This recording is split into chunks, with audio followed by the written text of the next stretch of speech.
anything to do with hypnosis? Does this have anything to do with hypnosis? That's an excellent question.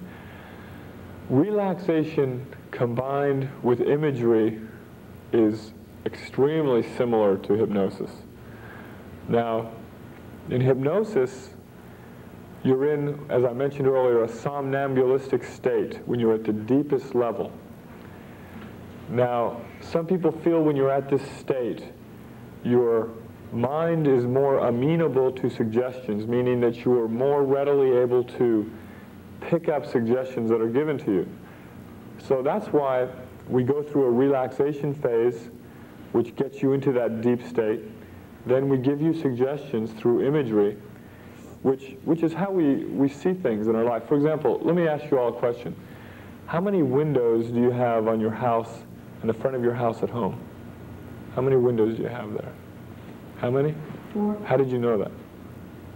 I just remember what my front of my house looks like. Okay. And the windows. Exactly. He remembered what the front of his house looked like. We think in images, all right? So we use imagery every day.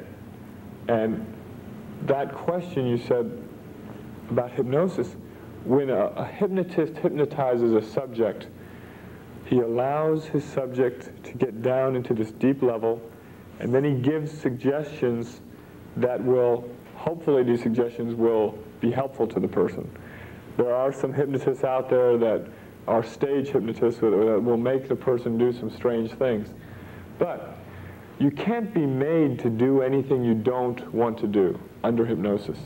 A good example of that, when I was an undergraduate student, I went to one of those stage hypnotist shows, and the hypnotist asked for volunteers, so I went up on stage, and he had us do some crazy things. First he said, imagine you're in a dryer, you know, like a washing machine in a dryer.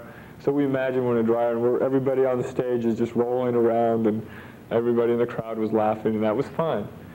But then he started asking us to imagine some things that I felt were out of my repertoire, things that I didn't feel that comfortable about doing. So I had no problems with just walking off the stage. Other people, I noticed, stayed up there because they felt like, well, I should stay up there. This hypnotist went through this trouble to hypnotize me, and I better go along with him.